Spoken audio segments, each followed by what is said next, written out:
día, hermanos, es un privilegio estar compartiendo con ustedes esta mañana. Vamos a compartir una meditación de la palabra y quisiera agradecer y los saludos de los hermanos Agustín, Pablo, Mario, Cintia también, que está mandando saludos y bendiciones, Cristina, Leo Virgili, querido Leo, Roxana también. Damos gracias por los saludos y por los deseos de bendiciones, y es lindo cuando uno recibe esos deseos porque se fortalece en el Señor y se fortalece en lo que uno va a decir. Tengo a mi costado la máquina, así que voy a ir mirando los saludos para ir respondiendo si así Dios lo permite.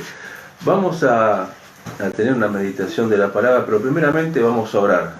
Vamos a pedir al Señor que Él nos guíe, que Él nos acompañe y que podamos en su misericordia poder aprender de lo que hemos de hablar en esta mañana.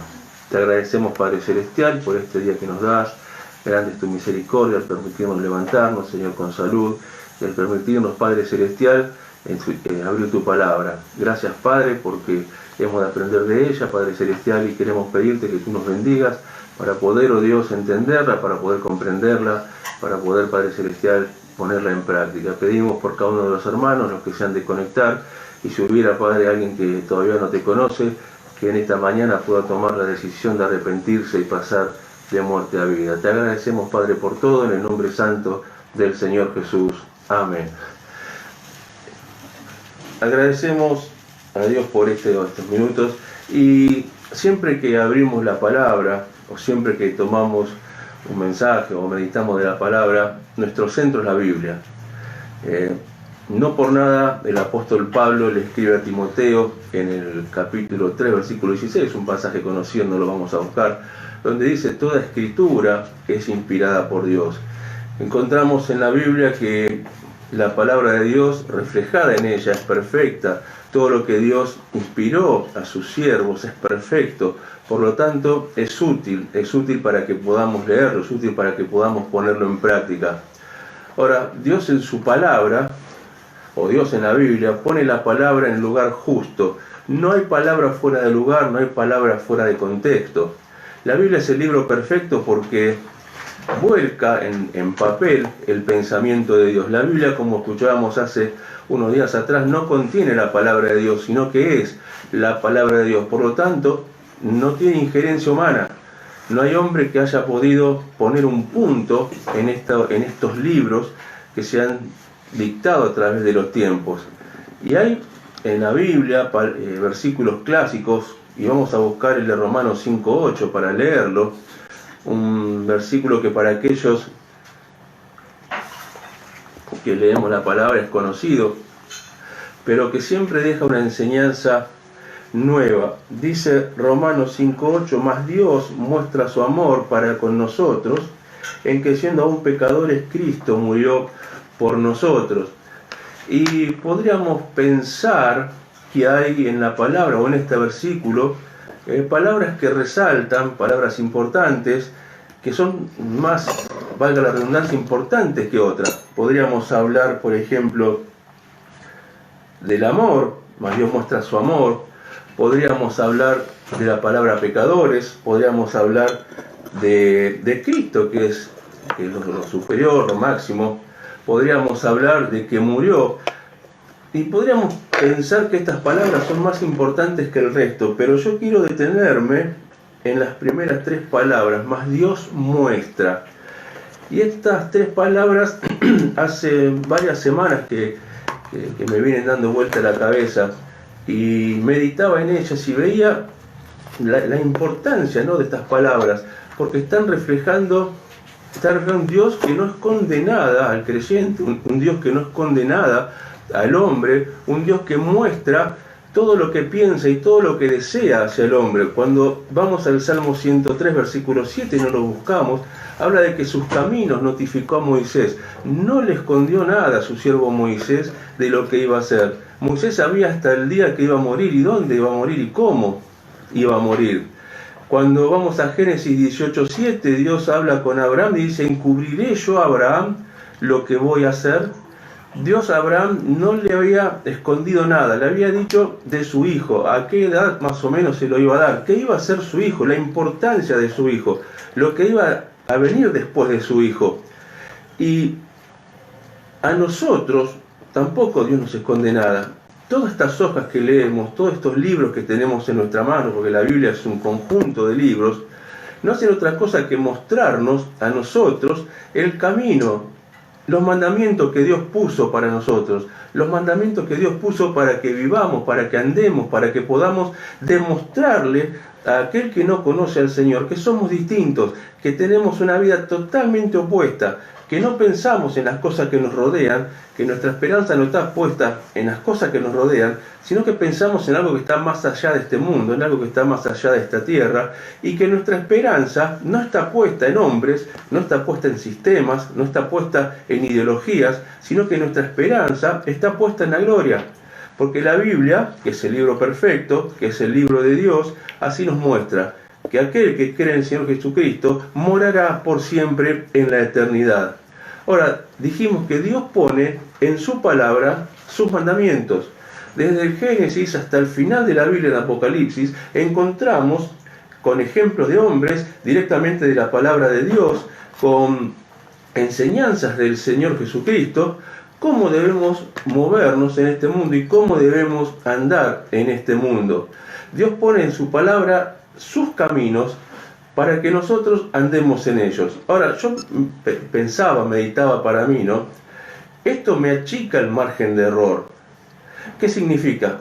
Que si yo tengo los mandamientos delante de mí y los leo, va a ser más difícil que yo viva una vida de pecado fuera de la voluntad de Dios que yo pueda vivir dentro de la voluntad de Dios. Es muy difícil salirnos si nosotros leemos los mandamientos. Es muy difícil descarriarnos si nosotros leemos sus mandamientos. Por eso cuando Dios muestra lo que Él piensa, cuando Dios muestra lo que Él preparó, a mí me achica el margen de error si yo me vuelco a la lectura de la palabra. Ahora, Dios muestra, o que Dios muestre en sus caminos la condición del creyente, nos hace no tener excusas para caer en pecado. Si leemos la palabra, decíamos al principio, si meditamos en la palabra, si la memorizamos, si la palabra trabaja en nosotros, va a ser imposible apartarnos. Esto no quiere decir que no vamos a tener un tropezón. Estamos en la carne, nuestro cuerpo es débil, nuestro cuerpo nos lleva y nos tienta al pecado. Pero obedeciendo las palabras y siguiendo los caminos del Señor, va a ser más fácil controlar nuestros deseos, va a ser más fácil controlar nuestra carne. Y esto pensaba yo en estas semanas. Ya hace varias semanas que tengo en la cabeza estas tres palabras, más Dios muestra. Y cómo en mi vida va a surgir efecto si yo leo la palabra y si yo vivo en ella. Va a achicar nuestro margen de error. Ahora, vamos al Salmo capítulo 32. Buscamos Salmos capítulo 32.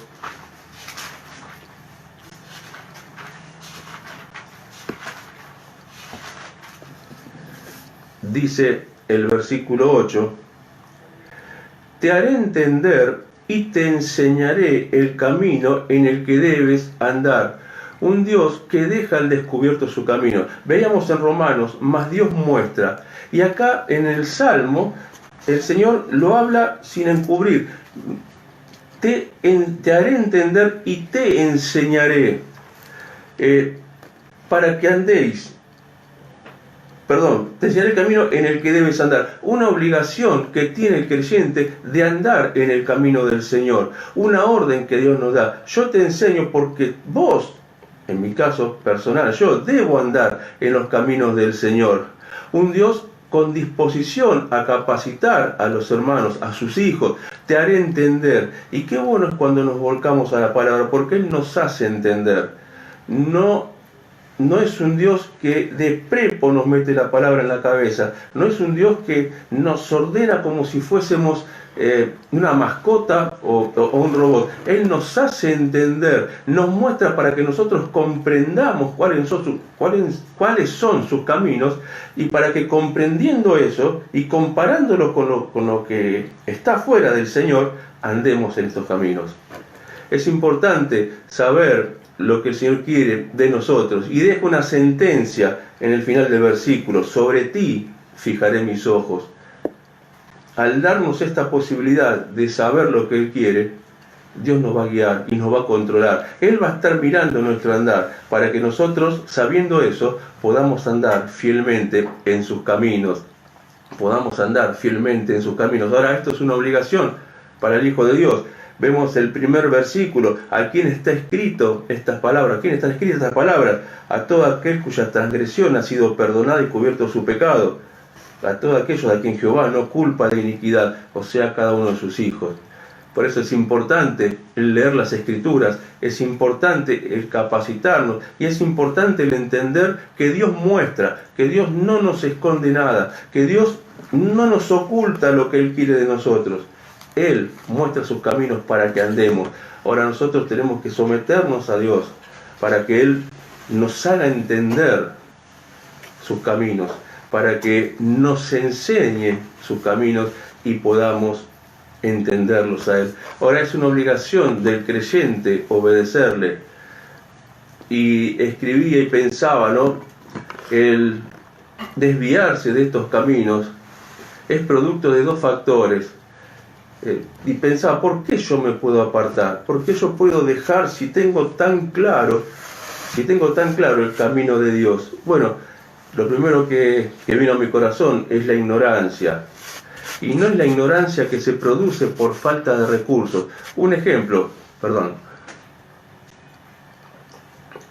podemos encontrar en el norte del país, una de las zonas más pobres, chicos que no pueden estudiar, no pueden capacitarse, hombres que no saben hoy en día leer y quizás sumar, porque no tuvieron los recursos para hacerlo. Las escuelas le quedaban lejos, tenían que trabajar para ayudar a su familia, no podían concurrir a un establecimiento, por lo tanto crecieron en la ignorancia, crecieron no es por falta de estudio, sino por falta de recursos.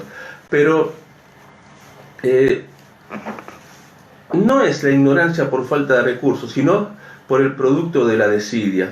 Y busqué en el diccionario lo que era desidia, y el diccionario dice que es un término que procede de un vocablo latino que hace referencia a la negligencia, al descuidarse, al no capacitarse, al dejar pasar el tiempo, al dejar que las influencias de alrededor nos lleven a no capacitarnos y no memorizar y leer la palabra de Dios. Mateo capítulo 22. Buscamos el libro de Mateo capítulo 22.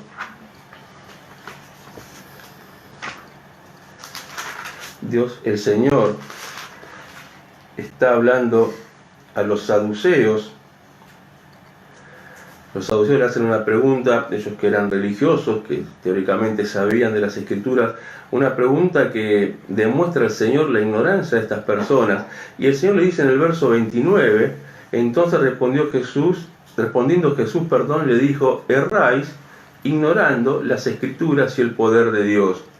Ahora, yo me hacía eco de este versículo.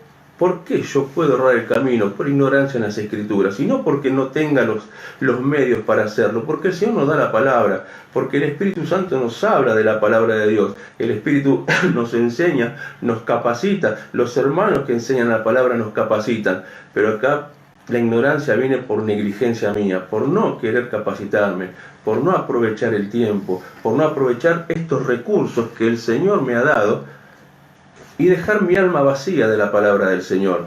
Y es ahí donde yo, teniendo los caminos a la vista, teniendo el pensamiento de Dios en mis manos, o por lo menos lo que el hombre puede entender de los pensamientos de Dios, porque los pensamientos de Dios son más altos que nuestros pensamientos, no los utilizo para llenar mi alma.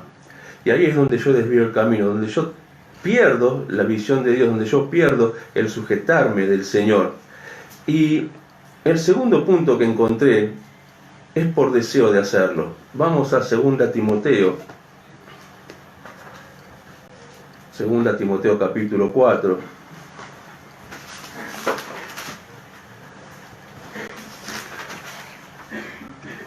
Dice el verso 10, está saludando el apóstol Pablo a Timoteo en su segunda carta y le dice en el versículo 10, en el versículo 9, procura venir pronto a verme, y dice el 10, porque Demas, que era colaborador del apóstol Pablo, me ha desamparado amando este mundo y se ha ido a Tesalónica.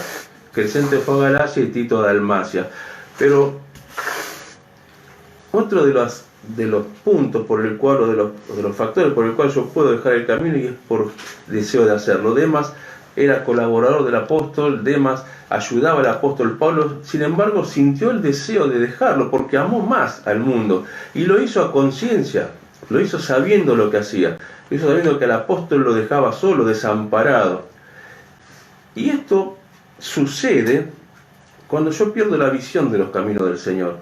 Esto sucede cuando yo pierdo mi sostén en los caminos del Señor. Y esto es algo que no debería pasar, es algo que no debería pasarme, porque el Señor muestra todo, porque Dios muestra, y no me deja a mí sin sustento para el alma, no me deja a mí sin capacidad de aprender, porque como leemos en Salmos, Él es el que nos capacita, Él es el que nos enseña. Por lo tanto, si yo me aparto de los caminos del Señor, no es porque tenga falta yo de instrucción, sino por no querer la instrucción. Y cerramos este primer punto en 2 Tesalonicenses, capítulo 3.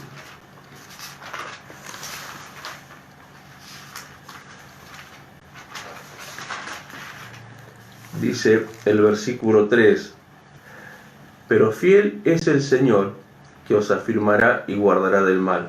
Y acá tenemos una promesa. Las promesas del Señor se cumplen. El Señor no es incumplidor de promesas. Y Él nos dice que es fiel para afirmarnos. Al andar en sus caminos, nuestros pies se afirmarán en la verdad. Al guardarnos del mal, nuestros pies se afirmarán en la senda del Señor. Y firmes en el Señor, va a ser imposible movernos. Y vamos a estar alejados del límite entre lo malo y lo bueno. Vamos a andar por el centro del camino, apartado de toda tentación, porque Dios así lo va a hacer. Pero tenemos que tener en cuenta que Dios muestra, leamos en Romanos, mas Dios muestra, Dios nos deja sobre la mesa, en este caso, por medio de su palabra, lo que Él quiere de nosotros, lo que Él quiere de nuestra vida, porque es necesario que le agrademos, es necesario que vivamos como Él quiere, es necesario, no solamente por nosotros, sino por los que nos rodean, que mostremos la diferencia, porque el mundo tiene que vernos para poder ellos darse cuenta de que hay un camino distinto, de que hay un camino lejos del pecado. Pero también al que no cree, Dios le muestra. Al que no cree en el Señor, Dios muestra. Dios le abre su corazón y le muestra muchas cosas para que se arrepientan. Pero ¿por qué muestra? Vamos al Salmo 51. Dice el Salmo 51,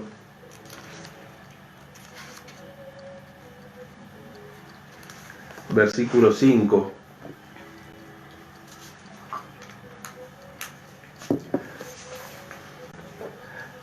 Dice, he aquí, en maldad he sido formado, en pecado me concibió mi madre. David está escribiendo este salmo y hay un reconocimiento de su vida de pecado. Él no optó por el pecado, él nació en pecado. Nosotros no optamos por el pecado, no elegimos entre lo malo y lo bueno, nacimos en pecado, nacimos en maldad. He aquí en maldad he sido formado y en pecado me concibió mi madre. Por lo tanto, Dios muestra al pecador su palabra porque conoce la condición del hombre, conoce la condición del hombre sin Dios, que es pecador. Y nadie escapa a esta ley. Todo el que nace, nace en pecado. Todo el que nace, nace en maldad. Tiene sus primeros años donde no discierne quizás entre lo bueno y lo malo, pero cuando comienza a discernir, cuando comienza a darse cuenta, siempre va a elegir lo malo, porque es la naturaleza del hombre. Y Dios conoce la naturaleza del hombre. Y Dios ama al hombre, por eso Él también le muestra un camino al hombre. Dios a través de su palabra muestra la caída del hombre en Génesis 3, y uno va y lo lee y no hace falta ser inteligente para darse cuenta que el hombre desobedece a Dios. Dios muestra el sacrificio por el hombre. Vamos a los 4 evangelios y repetimos la misma frase. No hace falta ser un sabio para entender de que el Señor muere en la cruz por nosotros. Dios muestra el final de los hombres.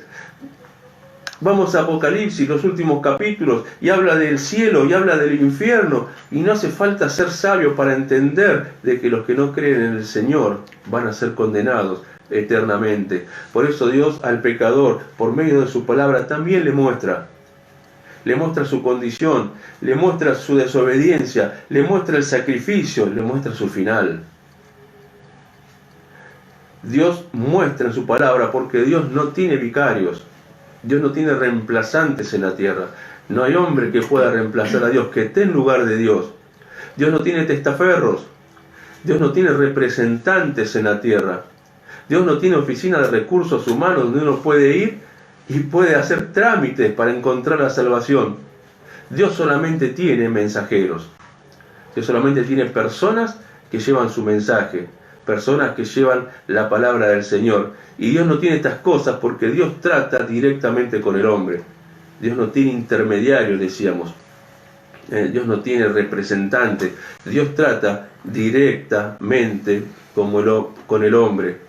Y Dios llama al hombre. Dios llama, y si vamos a la elección de los apóstoles, los llamaba por su nombre. Dios conoce a todos. Dios conoce la condición de cada uno. Y Dios mismo es el que llama para arreglar las cuentas, como vamos a ver más adelante. Y Dios muestra su palabra porque el hombre engaña. Porque el hombre engaña aún con la religión. Vamos a 2 Timoteo, ya para ir cerrando esta meditación. 2 Timoteo, capítulo 3.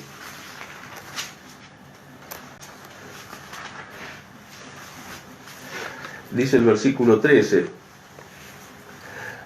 Mas los malos hombres y los engañadores irán de mal en peor, engañando y siendo engañados. No se puede confiar en el hombre, no se puede confiar en la religión, no se puede confiar incluso en muchos que llevan una Biblia bajo el brazo. Por eso el Señor es el que se encarga de tratar directamente con el hombre. Porque el hombre aún engaña con la palabra. Porque el hombre aún abriendo la Biblia engaña. Hoy encontramos personas que hablan de un amor incondicional del Señor. Juan 3:16 lo dice. Y dice que Dios te recibe tal cual sos. Y que Dios te acepta tal cual sos. Porque el amor de Dios es incondicional. Y en parte es verdad. Porque Dios ama a todos los hombres. Porque Dios ama a todos los pecadores. Sea cual sea su pecado, Dios lo ama. Pero lo que nunca mencionan, que el perdón de Dios es condicional. Juan, Evangelio según San Juan, capítulo 11.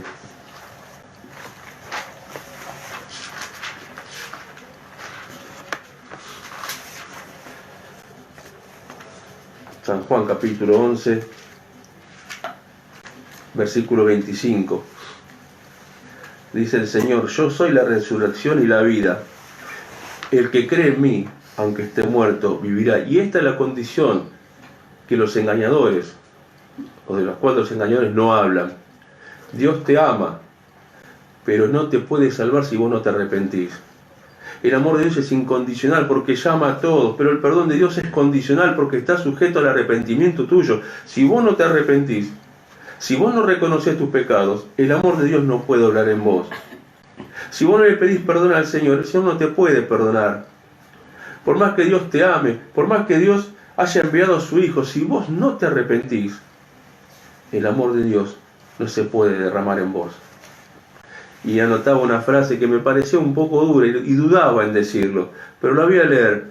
El infierno va a estar lleno de personas que fueron amadas por Dios, que fueron amadas incondicionalmente por Dios, pero que nunca cumplieron con las condiciones impuestas por Dios para salvarse, o por la condición impuesta por Dios, que es el arrepentimiento. El Señor murió por todo el mundo, pero aquellos que no se arrepintieron fueron condenados, por más que el amor de Dios se haya mostrado a estas personas. no se arrepintieron y fueron condenadas. Por eso el Señor te dice en la palabra, no vayas con los hombres, no vayas con los hombres, no creas en los hombres. Venía la palabra porque yo también te muestro a vos. Mas Dios muestra. Cerramos con un último versículo. Isaías. Es un pasaje muy conocido. Isaías capítulo 1. Dice Isaías capítulo 1, versículo 18, y representa lo que estamos diciendo. Apoya lo que estamos diciendo. Dice, venid luego. Y acá Isaías lo aclara. Venid luego, dice Jehová. No lo dice cualquier hombre. No lo dice un hombre, mejor dicho. No lo dice un religioso. Venid luego, dice Jehová, y estemos a cuenta. Dios trata personalmente con el hombre. Repetimos, Dios no tiene vicarios. Dios no tiene testaferros. Dios no tiene representantes. Dios trata directamente con el hombre. Por eso dice, venid y estemos a cuenta. Si vuestros pecados fueren como la grana, como las nieves, serán emblanquecidos. Si fueren como el carmesí, vendrá a ser como blanca lana. Cómo habla de colores y del blanco, cómo resalta el blanco, habla de pureza. Pero solamente el Señor puede hacer esto. Solamente Dios puede salvarte si vos cumplís con el requisito de arrepentirte. Dios te ama.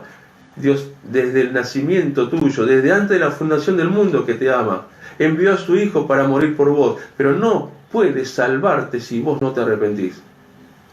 No puede salvarte si vos no confesás tus pecados al Señor. No puede salvarte si vos ponés la mirada en la religión o en los hombres y no en Dios. Por eso venimos diciendo que Dios trata directamente con el hombre y Él llama. En los evangelios el Señor dice, venid a mí, a todos los que estáis trabajados y cargados, que yo os haré descansar. No le dice, vayan a mis apóstoles, que estaban con los seguidores. Venid a mí, porque el Señor trata directamente con el hombre. Y el profeta Isaías habla de Dios y dice, venid luego, dice Jehová, y estemos a cuenta. Qué hermoso es tener un Dios que nos llama. Qué hermoso es tener la posibilidad de poder arrepentirnos y limpiar nuestros pecados. Qué hermosa tener la posibilidad de poder cambiar de vida, de dejar esta corriente del mundo que solamente piensa en maldad, que piensa en abortos, que piensa en tantas cosas horrendas, y poder tener una esperanza en el cielo, poder tener una esperanza con el Señor. ¿Cuántas personas se deprimen cuando llega el momento de la muerte, cuando ya pasan los años, porque saben, o no saben, mejor dicho, lo que les espera? Y están desesperados porque la muerte se acerca. ¿Y qué va a pasar? ¿Y dónde voy? Y la amargura se apodera del cuerpo y la depresión se apodera del cuerpo. Qué tranquilidad para los hijos de Dios saber que en el momento que nos toque partir descansaremos en la gloria con el Señor. Por eso el Señor te llama. Por eso Dios muestra en su palabra lo que tienes que hacer. Por eso es el mismo Dios el que te llama. Porque los hombres no pueden hacer nada con tu alma. Los hombres no pueden salvarte. Los hombres no pueden perdonarte. Los hombres no pueden quitar tus pecados. Solamente Dios. Y Él mismo te llama. Estás en tu casa hoy, estás en tu trabajo. Si hay alguien que todavía no ha aceptado al Señor, en el lugar en el cual esté, hable con el Señor porque el Señor está escuchando. Hable con Dios porque Dios tiene su oído preparado para escuchar a aquel que se quiera arrepentir, y pídale perdón. Porque por más que Dios te ame, no puede obrar si no te arrepentís. Por más que Dios te haya enviado a su Hijo, no te puede limpiar de pecados si vos no le pedís perdón. Si primeramente no reconoces tus pecados y te entregas a Él. Que el Señor nos bendiga a los hijos de Dios, a aquellos que todavía no han aceptado al Señor, y que tengamos en cuenta esta frase, mas Dios muestra. A nadie Dios le esconde nada. Nos muestra a los hijos de Dios sus caminos para que andemos en ellos y vivamos felices y vivamos lejos del pecado. Y al inconverso, aquel que no cree, le muestra el camino para llegar al cielo. Le muestra el camino para llegar al Señor, para que alejado de los hombres puedan tener un encuentro con el Señor, y puedan arrepentirse de sus pecados. Que el Señor bendiga su palabra y que esta palabra haya sido útil a los corazones.